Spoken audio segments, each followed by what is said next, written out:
Tant que j'y suis les copains et qu'on est sur CRX, continuons dans ces petits tutos rapides. Comment créer un logbook? Vous pouvez en créer plusieurs et comment importer ces fichiers ADI. Et ensuite, comment connecter QRZ à tout ça. Je vous montre. C'est à ce moment précis qu'il va falloir vraiment déboucher vos oreilles et mettez cette vidéo en favori pour pouvoir la retrouver et revenir dessus si vous avez eu un souci. Donc rapidement, vous voyez que dans Logbook, vous avez mes logs radio. Voilà, ici ce sont les logs radio.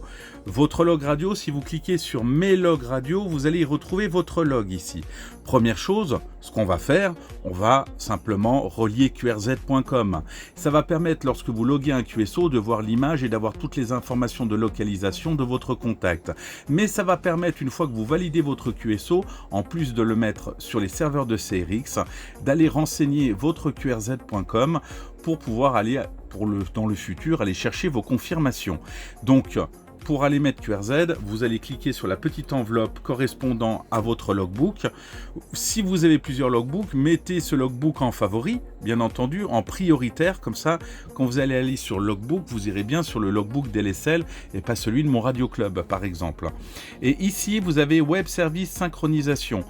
Vous allez choisir qrz.com ou Clublog si vous voulez synchroniser sur Clublog. Vous allez dans la configuration. Vous ne touchez rien aux quatre premiers petites informations ici, et vous allez y rentrer votre clé API ici, la clé API de QRZ. Rappelez-vous bien qu'il faut avoir un abonnement payant sur QRZ pour pouvoir utiliser l'API. Donc vous allez dans le logbook, vous allez dans le setting du logbook, et dans le setting du logbook, vous allez pouvoir voir votre clé API, que je ne vais pas mettre en clair ici, vous la copiez, et vous venez la coller ici. N'oubliez pas d'aller sauvegarder. Et n'oubliez pas, n'hésitez pas à revenir voir, retourner dessus pour vérifier que ça a bien été pris en compte. Si ça n'a pas été pris en compte, il faudra le refaire une deuxième fois. Voilà, ça c'est la première chose, relier QRZ.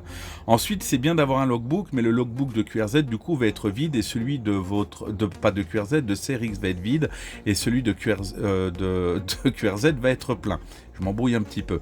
Eh bien, vous allez simplement venir importer votre fichier ADI avec tous vos contacts directement dans CRX. Vous allez toujours dans mes logs radio. Voilà, et dans mes logs radio, alors c'est pas dans mes logs radio, au lieu de cliquer dessus, vous allez défiler, vous avez la petite fenêtre défilante et vous mettez importer et exporter des QSO. Vous allez sur la première option, importer des QSO depuis un fichier dans ma base de données, et ensuite vous allez aller chercher votre fichier ADI, voilà, ou Cabrio, et vous mettez enregistrer. Vous laissez mouliner la machine s'il vous plaît, ne touchez à rien et laissez passer une petite minute que ça prenne bien tout en compte. Une fois que ça c'est fait, eh bien tous vos contacts apparaîtront dans votre logbook. Vérifiez bien que vous ayez les fréquences, etc. Si vous voulez récupérer tous les contacts de QRZ, bah, c'est simple, vous allez toujours dans Settings sur QRZ et vous exportez vos contacts sous format ADI, vous les mettez sur le bureau et ensuite voilà, quand vous cliquez clairement ça va vous envoyer un mail et ça vous donnera un lien de téléchargement pour aller le télécharger le temps que ça le prépare. Voilà, et ensuite vous venez le mettre dans mes logs radio, importer des QSO et vous êtes quasiment prêt. Dans le premier tuto je vous expliquais comment utiliser le port 4 sur le système pour que ça puisse tourner. Et dans celui-là, comment créer un logbook, ou un deuxième logbook, ou un troisième logbook, et ensuite pouvoir le relier à qrz.com et également importer dans un premier temps tout ce que vous avez fait jusqu'à aujourd'hui. CRX est extrêmement puissant au niveau du logbook, puisqu'après vous pouvez faire des statistiques, vous pouvez utiliser l'IA pour aller gérer vos statistiques, mais il est également extrêmement puissant au niveau des clusters, ça j'y reviendrai plus tard. Là vous avez tout pour commencer à loguer, commencer à fouiner doucement mais sûrement, et vous verrez que derrière ce côté un petit peu austère, un petit peu informatisé, eh bien vous avez une usine, c'est pas une usine à gaz, mais enfin, c'est monstrueux.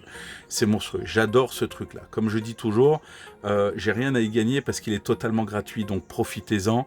Et puis, si vraiment ça vous plaît, ben moi je vous invite, moi je touche pas un centime, mais il faut payer les serveurs, etc. Donc c'est un peu comme Wikipédia. Eh bien, faites un petit don à Bastien. 2 euros, c'est toujours 2 euros. Tu vois ce que je veux te dire? Donc si ça vous a plu, dites-vous bien que derrière un service comme celui-là, si c'est gratuit, c'est quelqu'un qui paye à votre place. Donc voilà, donc une petite participation, c'est pas dégueulasse. Et toujours vouloir avoir du gratuit, non, moi c'est payant, j'y vais pas. Et oui, mais c'est quelqu'un d'autre paye à ta place en fait. Hein. Donc voilà, donc tu es assisté dans ce que tu fais. Donc j'aime bien ce principe-là de contre-échange.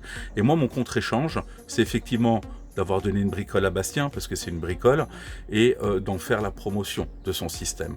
Voilà, et n'hésitez pas, vous aussi, à faire la promotion de votre côté, si ça vous a plu, bien entendu. Et si vous n'y arrivez pas, comme j'ai vu passer des mails où des gens insultaient le codeur informatique, je pense que là, il faut aller dans les hôpitaux psychiatriques, il n'y a plus rien à faire pour vous. Mais vraiment, vraiment, si ça vous plaît pas, passez votre chemin. Mais allez pas dire que c'est de la merde, voilà, parce que tu n'as pas su le faire fonctionner. Parce que pour faire fonctionner quelque chose, il faut apprendre. Et si tu n'as pas envie d'apprendre, eh bien dans ce cas-là, que ce soit CRX, Yaesu, Wacom, monter une antenne et autres, bah t'as rien à foutre dans le monde des radios amateurs ou du monde de la radio en général. Allez, je te dis à très très vite, merci, et j'espère que vous avez apprécié ce petit tuto des familles. À plus!